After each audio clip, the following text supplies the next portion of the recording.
Hello મિત્રો, અમારી YouTube ચેનલમાં તમારું સ્વાગત છે। મિત્રો, વાર્તા ખૂબ જ રોમેન્ટિક છે અને અંત સુધી સાંભળજો, ખૂબ જ મજા આવશે। અમિતના મનમાં એક જ વાત હતી કે આજે હું મારી માસી સાથે રહીશ, કારણ કે માસી ઘરે એકલી રહે છે અને હું ચોક્કસપણે માસી સાથે મારી ઈચ્છા પૂરી કરીશ। જમ્યા પછી તેઓ બંને એક રૂમમાં સૂઈ જાય છે, કેમ કે તેના માસા બહાર નોકરી પર હતા। અમિત તેની માસીના પલંગે જાય છે અને કહે છે કે માસી, મારે એ બધું કરવું છે। અને પછી અમિત તેની માસીને અયોગ્ય રીતે સ્પર્શ કરવાનું શરૂ કરે છે અને તેની માસી કહે છે કે અમિત નામનો એક છોકરો છે, તેની ઉંમર 20 વર્ષની આસપાસ છે। આ છોકરો તેની માસીના ઘરે કોઈ કામ માટે ગયો હતો। જ્યારે અમિત તેની માસીને પહેલીવાર જુએ છે ત્યારે તે પ્રભાવિત થઈ જાય છે અને તે તેની માસીને પહેલી નજરથી જ જોતો રહે છે, કારણ કે તેની માસી જોવામાં ખૂબ જ સુંદર હતી। જે કામ માટે અમિત તેની માસીના ઘરે ગયો હતો તે કામ પૂરું કરીને ત્યાંથી જવાનું શરૂ કર્યું। પણ અમિતના મનમાં એક જ વિચાર આવે છે કે જો આજે મારી માસીએ મને તેના ઘરે રાખ્યો હોત તો હું મારી માસી સાથે રહ્યો હોત તો ખૂબ જ મજા આવે। મિત્રો, તેનું નસીબ પણ તેની તરફેણ કરે છે અને તેને ટેકો આપે છે।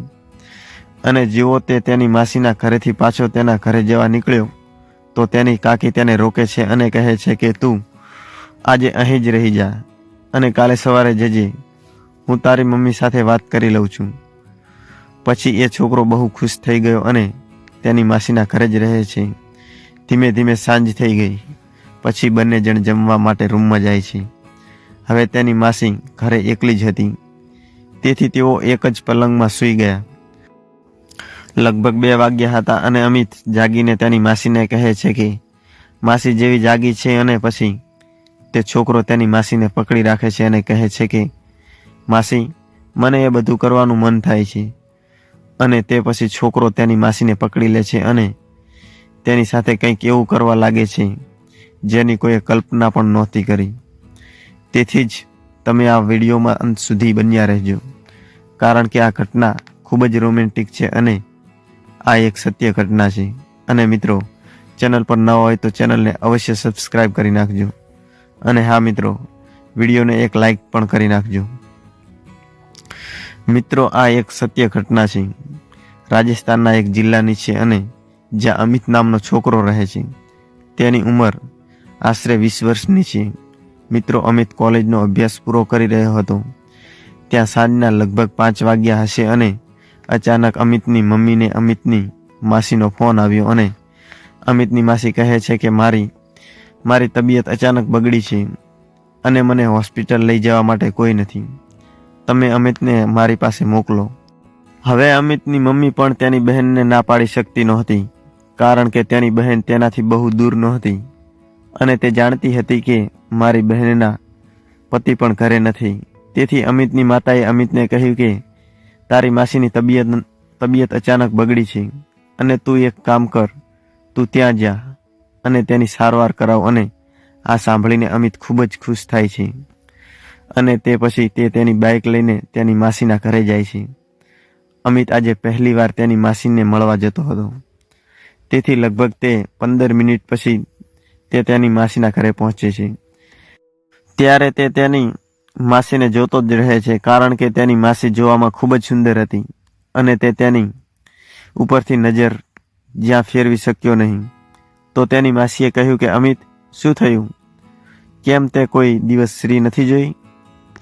તો આ વાત સાંભળીને અમિત કહે છે કે માસી, સ્ત્રીઓ તો ઘણી જોઈ છે, પણ મેં તમારા જેવી માસી ક્યારેય જોઈ નથી।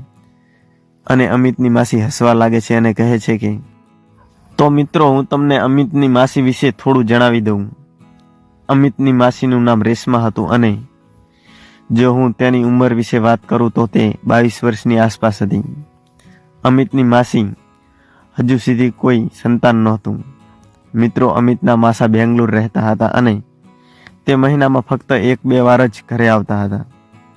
ત્યારબાદ અમિતની માસી તેને ઘરની અંદર લઈ જાય છે અને અમિત માટે કોફી બનાવે છે અને બંને સાથે બેસીને પીવા લાગે છે।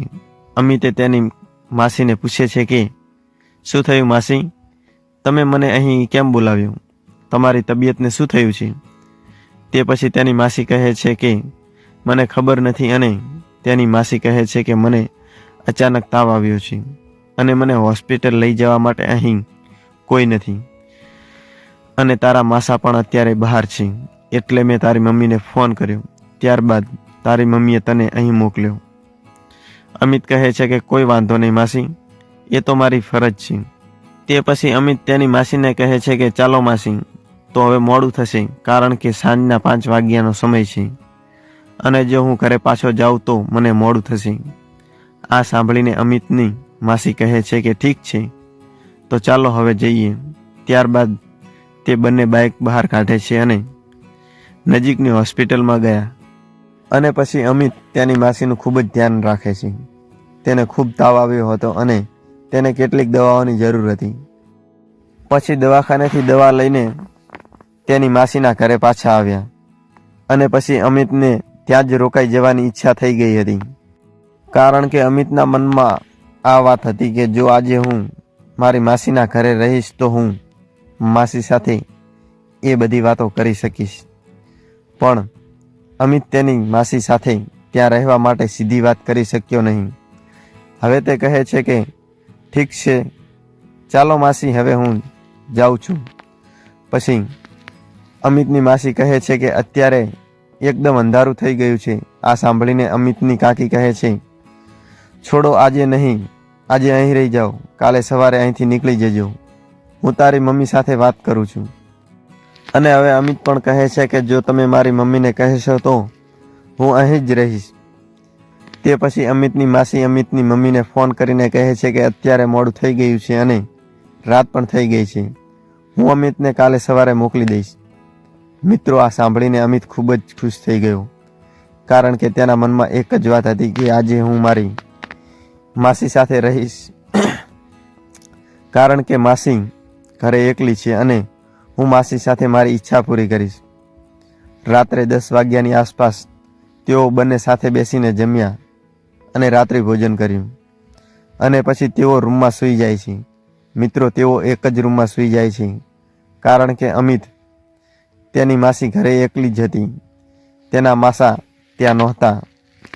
તેઓએ વિચાર્યું કે આપણે અલગ અલગ રૂમમાં સૂઈએ, અને પછી તેઓ બંને એક જ રૂમમાં સૂઈ ગયા. મિત્રો, અમિત હવે સૂવાનો પ્રયત્ન કરે છે, પણ આજે અમિતને ઊંઘ આવતી નથી, તે સૂઈ શકતો નથી, અને તે વિચારે છે કે તેણે કંઈક કરવું જોઈએ, કારણ કે તેને આવી તક ફરી ક્યારેય નહીં મળે. મને લાગતું હતું કે તેને આ તક ફરીથી ક્યારેય નહીં મળે. પછી અમિત કંઈક વિચારવા લાગે છે અને જે પલંગ પર સૂતો હતો તેમાંથી ઉઠે છે અને તેની માસીના પલંગ પર બેસે છે અને માસીના કાનમાં બબડાટ કરે છે. માસી, મને લાગે છે કે તેની માસી જાગી રહી હતી અને આખી વાત સાંભળી રહી હતી, પણ તે ફક્ત સૂવાનો જ ડોળ કરી રહી હતી. પણ મિત્રો, તમને પછી ખબર પડશે કે તેની માસી શું ઈચ્છે છે. જ્યારે અમિત તેની માસીને 2-3 વાર કહે છે કે માસી, મારે એ બધું કરવું છે, તો તેણીએ કશું જ કહ્યું નહીં. હવે અમિત ફરીવાર તેના કાનમાં જોરથી બૂમ પાડી અને કહ્યું કે માસી, મારું મન કહે છે કે મારે એ બધું કરવું છે. તે પછી તેની માસી ઊભી થાય છે અને પૂછે છે કે તું શું અનુભવે છે? તો અમિત તેની લાગણીઓ વિશે કહે છે કે જ્યારે મેં તમને પહેલી વાર જોયા ત્યારે મેં મારા મનમાં નક્કી કર્યું હતું કે ગમે તે થાય હું તમને મળીશ અને હું તમારી સાથે રહીશ, અને હું પણ એ બધું કરવા માંગુ છું. મિત્રો, પછી કંઈક એવું બને છે કે તે ધીમે ધીમે એટલી હદે આગળ વધે છે કે તે તેની માસીને ખોટી રીતે સ્પર્શ કરવા લાગે છે, અને પછી અમિત તે કોણ છે એ ભૂલી જાય છે, અને પછી અમિત તેની માસી સાથે એ બધું કામ સારી રીતે કરવા લાગે છે. અને પછી બીજા દિવસે જ્યારે સવાર થાય છે ત્યારે બંને બેસીને ચા નાસ્તો કરે છે, અને પછી અમિત તેની માસીના ઘરેથી પાછો તેના ઘરે જવાનું શરૂ કરે છે. ત્યારે તેની માસી કહે છે કે અમિત, આવતો જતો રહેજે. અમિત કહે છે કે ઠીક છે માસી, જ્યારે પણ તમને કોઈ સમસ્યા હોય તો તમે મને ફોન કરજો, હું તરત જ તમારી પાસે હાજર રહીશ. મિત્રો, આ રીતે જ્યારે પણ રેશમાને તક મળે છે તે અમિતને તેના ઘરે બોલાવે છે. આજના જમાનામાં એવું જ કંઈક થઈ રહ્યું છે કે ક્યારે શું થશે અને કોનો ઈરાદો બગડશે તે કોઈ કહી શકે નહીં. મિત્રો, આ એક સત્ય ઘટના હતી અને આ વાર્તા કહેવાનો હેતુ તમને પરેશાન કરવાનો કે કોઈને દુઃખ પહોંચાડવાનો નથી. તો ચાલો મિત્રો, આજની વાર્તામાં આટલું અને વાર્તાનો આગળનો ભાગ સાંભળવા માટે ચેનલને અવશ્ય સબસ્ક્રાઇબ કરી નાખજો. તો ચાલો મિત્રો, આજની વાર્તામાં આટલું અને ફરી કાલે મળીએ એક નવી વાર્તા સાથે. ધન્યવાદ.